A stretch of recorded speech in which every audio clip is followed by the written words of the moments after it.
పిల్లాలునరు దేశరాత ఎత్తాయిడతో ఎర్ర భూమి పిల్లాలునరు దేశరాత. ఒకప్పుడు వ్యవసాయం స్వయం పోషక వ్యవస్థగా ఉండేది. రైతులు దేనికోసము ఎవరి మీద ఆధారపడేవారు కాదు. కానీ వాతావరణ మార్పులు, వానలు తగ్గడంతో రాను రాను సాగు భారమైంది. డిడిఎస్ 1983లో ఏర్పాటైంది.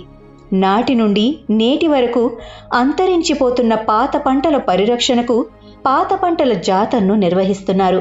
పాత పంటల ధాన్యంతో జాతరను నిర్వహించి మిల్లెట్స్ ప్రాధాన్యత గురించి వివరిస్తూ అంతరించిపోతున్న పంటలను పరిరక్షించుకొని పల్లె వ్యవసాయాన్ని కాపాడుకునే విధానంపై ప్రచారం నిర్వహిస్తారు. మిక్స్డ్ క్రాపింగ్ వేయటం వలన వాళ్ళ ఇంట్లో రకరకాల తిండి గింజలు ఉంటాయి. వాళ్ళకే కాకుండా వాళ్ళ పశువులకు కూడా రకరకాల తిండిని, పోషకాలతో కూడిన తిండి ఉంటుంది. కలుషితం లేని ఆహారం, కలుషితం లేని పర్యావరణం, ఇవన్నీ కూడా వాళ్ళ సొంత వ్యవసాయంతో మాత్రమే సాధ్యమవుతుంది. మీడియా రంగంలో బలోపేతమయ్యేందుకు ప్రయత్నిస్తున్నారు. చదువు లేకపోయినా సొంతంగా డాక్యుమెంటరీలు తీస్తున్నారు. వీడియో కెమెరాలను ఆపరేట్ చేస్తూ రైతుల కష్టాలపై పలు డాక్యుమెంటరీలు చేశారు.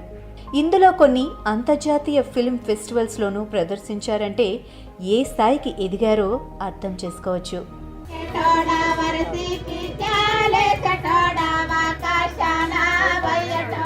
పిల్లాలునరు దేశరాత ఎత్తాయిడతో ఎర్ర భూమి పిల్లాలునరు దేశరాత.